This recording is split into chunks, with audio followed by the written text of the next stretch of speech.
Hello friends, आप सभी लोगों का स्वागत है आपके अपने परिवार यूट्यूब चैनल फ्रेशर क्लासेस में। तो आज के वीडियो में हम लोग सीटेट के लिए जो मैथ पूछा जाता है जिस लेवल का, उसका यहाँ पर प्रैक्टिस करेंगे प्रीवियस ईयर को लेते हुए। तो पहला क्वेश्चन देखिए क्या है कि ये मिक्स फ्रैक्शन दिया हुआ आपको, ठीक है। 18 3/4 में कितने चतुर्थांश हैं, ठीक है। और ये देखिए, ये जो प्रश्न है सीटेट पेपर 1 में 1 से 5 पेपर 1 में 7 जुलाई 2019 को पूछा गया है, ठीक है। तो अगर आपको आता है तो आप कॉपी पेन लेके बैठिए साथ में और सॉल्यूशन करते जाइए और आंसर मैच करते जाइएगा। और यहाँ पर मैं समझाते चलूँगा। तो देखिए सीटेट कुछ हार्ड नहीं होता, उसका मैथ लो लेवल का पूछा जाता है, लेकिन ये सब जो वर्ड होते हैं ये सब वर्ड हम लोग कभी सुने नहीं होते, इसलिए हम लोग को दिक्कत होता है। अब चतुर्थांश का मतलब क्या होता है, तो चतुर्थांश का मतलब समझ लीजिए। चतुर्थांश का मतलब बोला जाता है कि भाग करना होता है कितना से 1/4 से। चतुर्थांश का मतलब होता है अगर कोई संख्या आपको दिया हुआ है तो उसको भाग दे दीजिए कितना से, 1/4 से भाग देना होता है। तो चलिए सॉल्यूशन करते हैं। देखिए सॉल्यूशन क्या हो जाएगा, ये जो आपका संख्या है 18 3/4, इसको भाग देना है किससे, 1/4 से। लेकिन ये जो संख्या है आपका, ये आपका क्या है, मिक्स फ्रैक्शन है, ठीक है। ये आपका मिश्रित भिन्न है, तो मिश्रित भिन्न को पहले भिन्न में बदलना होगा, ठीक है। ये आपका मिश्रित भिन्न, तो इसको भिन्न में बदलने के लिए हम लोग क्या करते हैं, तो 18 गुना में 4 आप प्लस में 3 डिवाइडेड बाई 4 और भागा 1/4, ठीक। तो ये हुआ कि मिक्स फ्रैक्शन को फ्रैक्शन में कैसे बदलते हैं, ठीक है। तो इस तरह से आप लोग जानते होंगे। आप क्या करिए, 18 को 4 से गुना करिए तो कितना होगा, 32 हाथ में 3 4 3 7 प्लस 3 ये 4 भागा 1/4, ठीक है। तो यहाँ तक अगर आ जाएगा हम लोग का, तो देखिए यहाँ तक आने के बाद इसको जोड़ दीजिए, कितना आएगा 75/4 1/4 भागा 1/4। अब इसको हम करेंगे तो 75/4 और भागा को पलट देंगे तो ये क्या हो जाएगा, अगर भागा को गुना में पलटेंगे तो ये हमारा संख्या भी पलट जाएगा, 4/1 हो जाएगा, ठीक है। तो इससे ये 4 से 4 कटेगा तो हमारा आंसर कितना आ गया, 75 हमारा आंसर आ गया। तो ये प्रश्न में कुछ नहीं था, इसी तरह का लेवल का सीटेट प्रश्न पूछता है, लेकिन हम लोग को थोड़ा सा ये सब पे ये जो टर्म यूज किया जाता है इस टर्म पर थोड़ा ध्यान देना है कि चतुर्थांश का मतलब क्या था, उस संख्या का 1/4 से आपको क्या करना है, भाग देना है, ठीक है। तो इस तरह से सॉल्यूशन किया, हमारा ऑप्शन इस तरह से, तो आपका ऑप्शन क्या हो जाएगा, राइट ए हो जाएगा। आप लोग को समझ में आया होगा। चलते हैं अगले क्वेश्चन की ओर। अब हमारा अगला क्वेश्चन है क्वेश्चन नंबर 2। अंकों 2 3 4 6 7 8 को निम्नलिखित रिक्त स्थानों में व्यवस्थित किया गया है, ठीक है। आपका यह प्रश्न पूछा गया सीटेट 1 से 5 पेपर 1 के लिए 7 जुलाई 2019 को, ठीक है। तो ये बोल रहा है कि अंक आपको दिया हुआ 2 3 4 6 7 8, ठीक है। इसको बोल रहा है रिक्त स्थान। रिक्त स्थान कहाँ पर है, ये आपका दिख रहा है रिक्त स्थान। तो इस रिक्त स्थान में इस तरह से इसको कितना नंबर है, 6 नंबर, तो 6 नंबर को इस तरह से इस रिक्त स्थान में भरना है कि इससे जो योग करने पर अधिकतम संभव संख्या होगी। तो बोल रहा है कि ये जो आपको संख्या दिया गया इसको इस रिक्त स्थान में इस तरह से भरिए कि आपको जब इस संख्या को जोड़े तो क्या हो कि आपको अधिकतम संभव संख्या प्राप्त हो। जैसे कि आपको ऑप्शन यहाँ दिख रहा है, ये प्रश्न के लिए जोड़ने पे क्या बोल रहा है, योग करने पर सब अधिकतम संभव संख्या। तो ये तो ऑप्शन से ही आपका सवाल बन जाएगा। तो सवाल क्या है, ऑप्शन में देखिए सबसे बड़ी संख्या कौन है, क्या ये है, नहीं, ये है, नहीं, ये है, नहीं, ये है। सबसे बड़ी संख्या क्या है, ये। तो ये आपका आंसर हो जाएगा, लेकिन वो भरना है यहाँ पर रिक्त स्थान में, ठीक है। तो मेन बात है कि रिक्त स्थान में भरकर और यहाँ पर साइन क्या है, प्लस का, तो प्लस करने पे इतना आना चाहिए। तो बहुत सिंपल सा सवाल है। देखिए हमको यहाँ पर पुराना है कितना, 1600, नीचे पुराना है 1605 पुराना है। तो कैसे पूरेगा, तो देखिए बड़ी संख्या, तो हम जब बड़ी संख्या खोजेंगे तो इधर से खोजेंगे, है ना, बड़ी संख्या इधर से पता चलेगा क्योंकि यही है 16, तो इधर हमको पूरा आना होगा 16, कुछ लगभग 16 में जाना होगा। तो कैसे रखें, तो 8 रख देते हैं, नीचे 7 रख देते हैं, ठीक है, 8 7 रख दिए। अच्छा इधर क्या रख सकते हैं, 8 7 रख दिए इधर, तो इधर आपको रखना होगा, इधर हम क्या ऐसे रख सकते हैं 2 3, क्योंकि 5 आ रहा है तो 2 3 5 जोड़ेंगे, और यहाँ पर रख सकते हैं 6 4, ऐसा कुछ रख सकते हैं। तो क्या हो जाएगा 2 3 5, ठीक है, 5 आ गया हमारा, फिर 6 4 10, 10 आ गया, हाथ में 1 रहेगा, तो 8 5 15, 15 1 16। तो इस तरह से आप संख्या को क्या करते हो, सजा सकते हो, ठीक ना। इसका इसका पैटर्न क्या हो सकता है, ऊपर नीचे हो भी सकता है, कोई दिक्कत नहीं, इसका भी पैटर्न ऊपर नीचे हो सकता है, लेकिन हम इस तरह से अगर सजाए तो हमारा बड़ी संख्या इतना मिल जाएगा। तो आपका सजाने का जो पैटर्न होगा कुछ इस तरह का होगा, ठीक है। तो ये आपका आंसर हो जाएगा। तो समझ में आएगा आप लोग को, ये क्वेश्चन लेवल कुछ नहीं होता है सीटेट में। देखिए मैं यहाँ जो ले रहा हूँ वो प्रीवियस ईयर का क्वेश्चन आपको करवा रहा हूँ, ठीक है। तो आप लोग आराम से समझो, और वीडियो पसंद आए तो वीडियो को लाइक कर देना, कमेंट कर देना कि आपको समझ में आ रहा है, ठीक है। अब हमारा तीसरा प्रश्न है, 50 में एक पूर्ण संख्या जोड़ी जाती है और फिर वही संख्या 50 में से घटा दी जाती है, तो प्राप्त हुई दोनों संख्याओं का जोड़ है। तो ये प्रश्न कैसे बनेगा, जैसे जैसे बोल रहा है प्रश्न वैसे वैसे हम करते जाएंगे। तो बोल रहा है कि 50 में एक पूर्ण संख्या जोड़ी जाती है, तो एक पूर्ण संख्या हमको पता नहीं है, तो हम मान लेते हैं, माना एक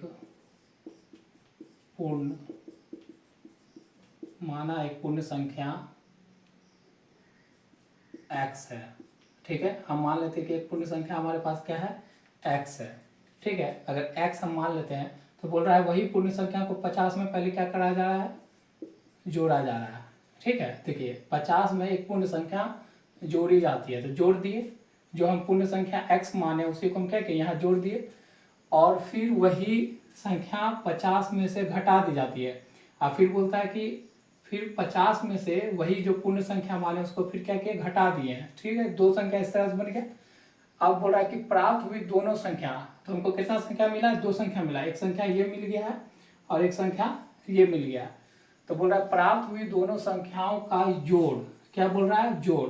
तो ये दोनों संख्याओं का हम क्या करेंगे, आपस में जोड़ देंगे। आप लोग को पूरा समझ में आएगा फ्रेंड, थोड़ा सहयोग करिएगा। वीडियो पसंद आया तो वीडियो को लाइक कर दीजिएगा, कमेंट कर दीजिएगा, ठीक है।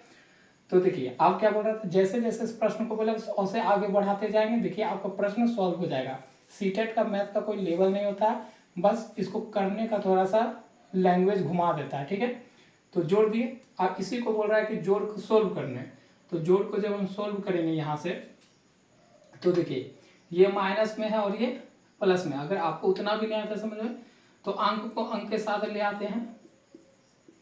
देखिए जब साथ में लाएंगे तो उसका साइन आगे का देखेंगे और साइन साथ में लिखेंगे, ठीक है ना, इधर उधर नहीं करेंगे। जो उठा के ला रहे हैं उसी लाएंगे। अगर 50 ला रहे हैं तो 50 के आगे अगर साइन प्लस है तो प्लस लिए, ठीक है। अब इसको हम लाने चाहते हैं प्लस है और ये माइनस एक्स है, ठीक है। तो देखिए यहाँ भी प्लस है और यहाँ भी प्लस, प्लस प्लस कितना हो जाएगा, 200, 250, 250 कितना मिल हो गया, 100। और देखिए ये एक प्लस है और ये एक माइनस है, प्लस माइनस क्या होता है, खत्म हो जाता है, ठीक है। तो ये इसको काट देगा, तो यहाँ पर क्या बचा, 0। आप जोड़ोगे तो कितना होगा, 100। तो इसका आंसर कितना आ गया, 100 हो गया, ठीक है। तो आपका यहाँ से ऑप्शन राइट हो जाएगा सी, ठीक है। तो आपको आशा करते हैं कि आपको समझ में आ रहा होगा, ठीक है।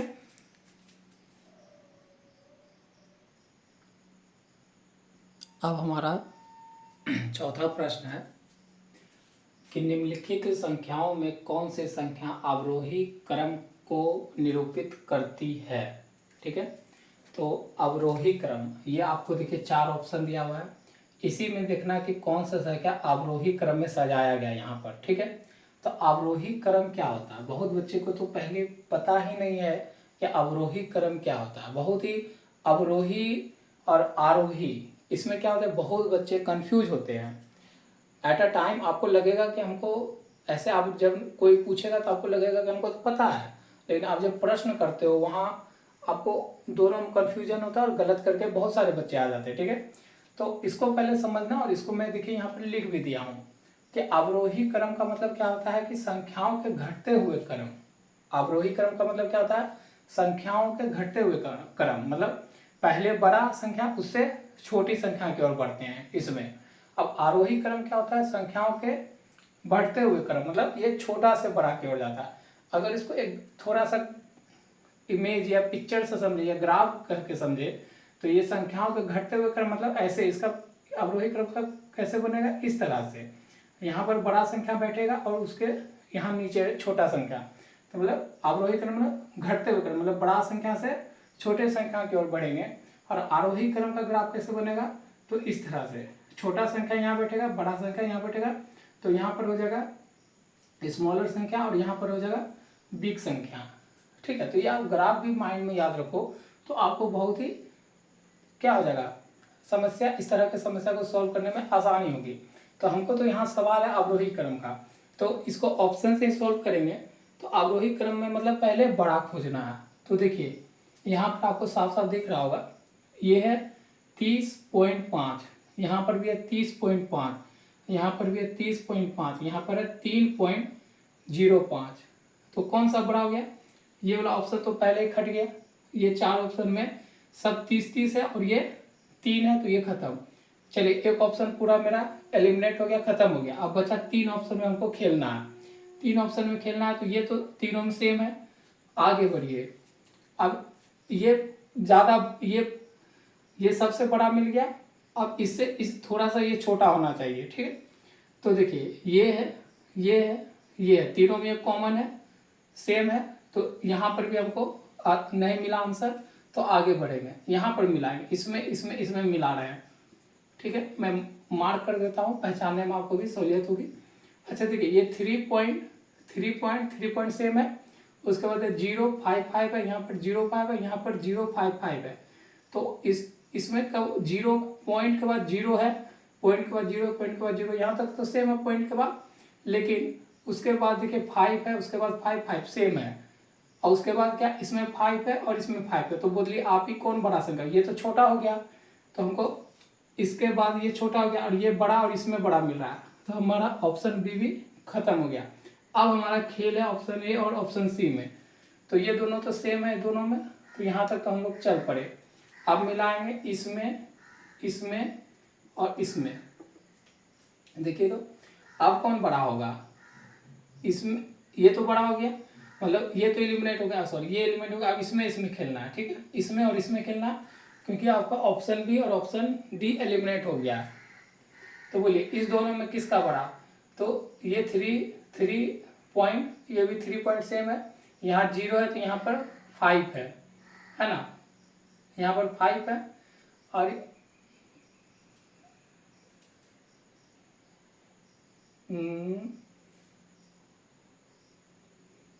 अच्छा, जब हम देखिए यहाँ पर समझना होगा, जब हम इसको बड़ा मान रहे हैं तो ये डायरेक्ट कैसे आ गया, इतना बड़ा नहीं आएगा ना। जब ये है दशमलव के बाद पॉइंट है, दशमलव के पॉइंट यहाँ 0, यहाँ 0, जब ये बड़ा चल रहा है तो इससे तो थोड़ा ये छोटा आना चाहिए, इससे क्या आना चाहिए, ये छोटा आना चाहिए, तो ये तो पूरा ही बड़ा आ गया ना, तो ये नहीं होगा। तो हमारा सही क्या चल रहा है कि सबसे बड़ा, फिर उससे छोटा, फिर उससे छोटा, फिर उससे छोटा आना चाहिए। और इसमें क्या है, सबसे बड़ा, उससे छोटा, उससे छोटा, अब फिर देखिए इससे छोटा होना चाहिए थोड़ा, लेकिन इससे क्या गया, दशमलव के बाद 0 से कुछ छोटा आना चाहिए, और डायरेक्ट क्या क्या बड़ा कर दिया। तो ये तो यहाँ पर क्या हो गया कि सीरीज गड़बड़ा गया, तो हमारा ऑप्शन सी भी एलिमिनेट हो गया। अब बचा देखिए ये बोला, सबसे बड़ा, उससे थोड़ा छोटा, उससे थोड़ा छोटा, उससे छोटा, देखिए उससे फिर थोड़ा छोटा, फिर उससे थोड़ा छोटा, तो ये सही क्रम में सजाया गया नंबर है, तो आपका ऑप्शन ए राइट हो जाएगा। ठीक है, अवरोही क्रम मतलब होता है सबसे बड़ी संख्या लेंगे, उसके बाद छोटी संख्या, उससे छोटा, उससे छोटा, उससे छोटा चलेंगे। लेकिन हमारा बी और डी तो समझ में आ गया कैसे एलिमिनेट हुआ।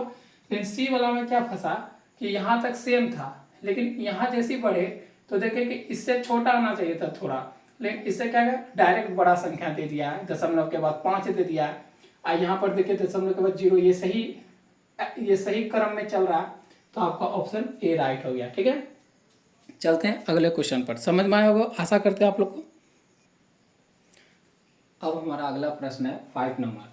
5 नंबर क्वेश्चन देखिए, बहुत ही इसमें बहुत सारा हमारा कंसेप्ट सॉल्व हो जाएगा, बहुत सारे कंसेप्ट का यूज होगा, जिससे हमारा बहुत सारा कंसेप्ट क्या हो जाएगा, याद हो जाएगा, रिवीजन हो जाएगा। ठीक है, इस प्रश्न के द्वारा, इसलिए मैं ये प्रश्न आजकल लास्ट वीडियो में ले रहा हूँ, लास्ट क्वेश्चन के तौर पे। ठीक है, तो देखिए इस क्वेश्चन में पहले समझिए, बहुत छोटा सा प्रश्न देखने में लग रहा है, लेकिन इसके अंदर मीनिंग बहुत सारे छुपे हुए हैं। ठीक है, और देखिए आपका यहाँ पर कोई भी ऐसे कोई क्वेश्चन नहीं करवाया जा रहा है बेमतलब का। यहाँ पर सीटेट में पूछा गया पेपर 1 में 1 से 5 वाले पेपर में, और 7 जुलाई 2019 का पेपर हम लोग यहाँ सॉल्व कर रहे हैं। ठीक है, तो देखिए मैं कौन सी संख्या हूँ, मतलब इस 4 ऑप्शन में से पूछ रहा है कि मैं कौन सी संख्या हूँ। तो ये 4 ऑप्शन के बारे में है कि इसमें से कौन सी संख्या है, ये बताना आपको। आप देखिए आगे पढ़िए, इसका अबाउट पढ़िए, मतलब ये अपना डिस्क्रिप्शन इस तरह से दे रहा है कि मैं 2 अंकों की सम संख्या हूँ। क्या बोला पहला, कि मैं 2 अंकों की कैसी संख्या हूँ, तो सम संख्या हूँ।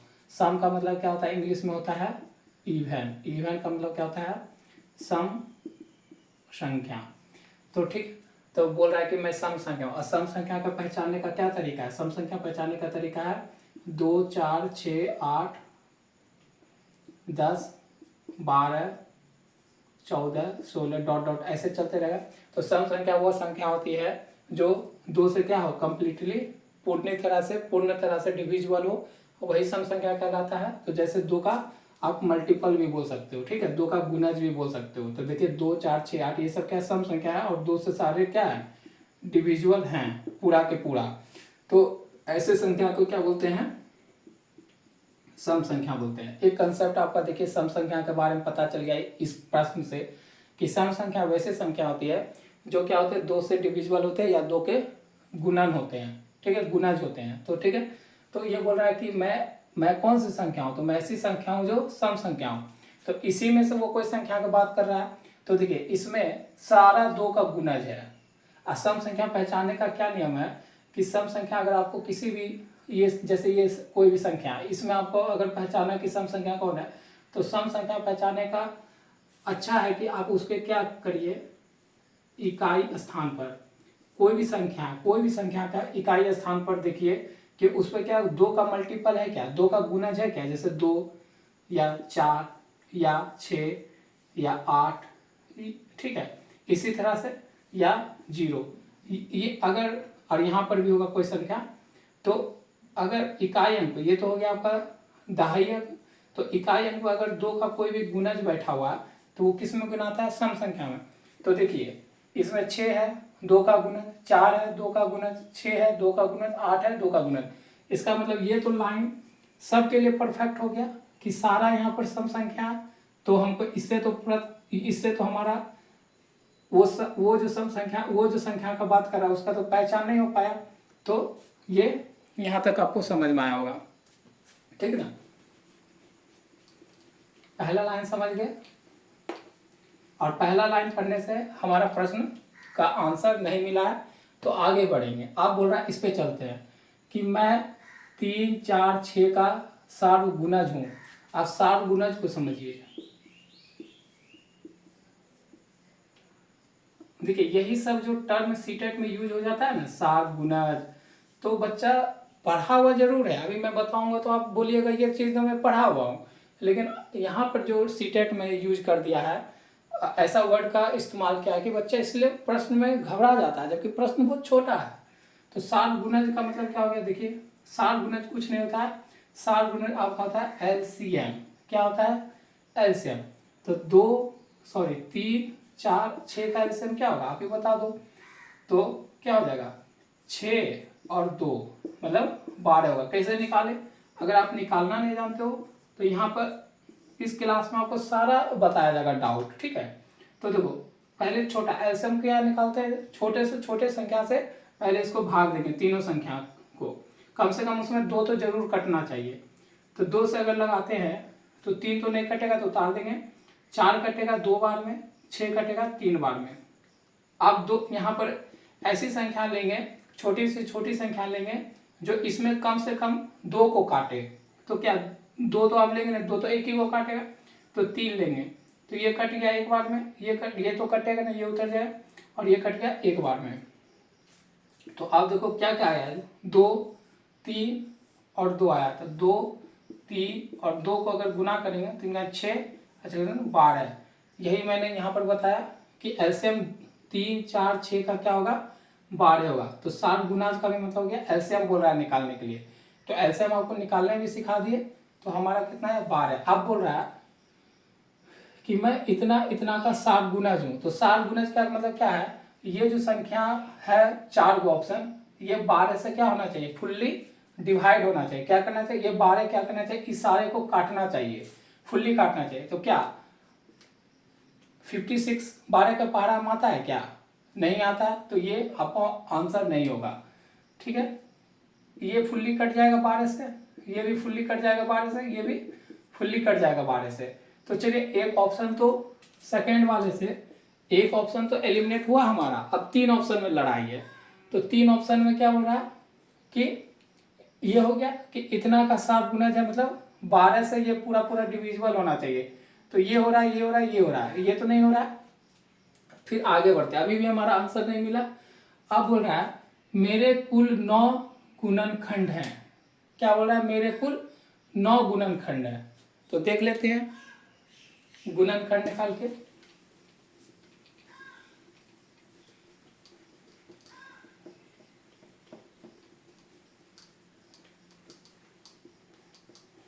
अब देखिए गुणनखंड निकालने का भी इसमें प्रोसेस आपको आना चाहिए कि गुणनखंड कैसे निकालते हैं, किसी भी संख्या का गुणनखंड कैसे निकालते हैं।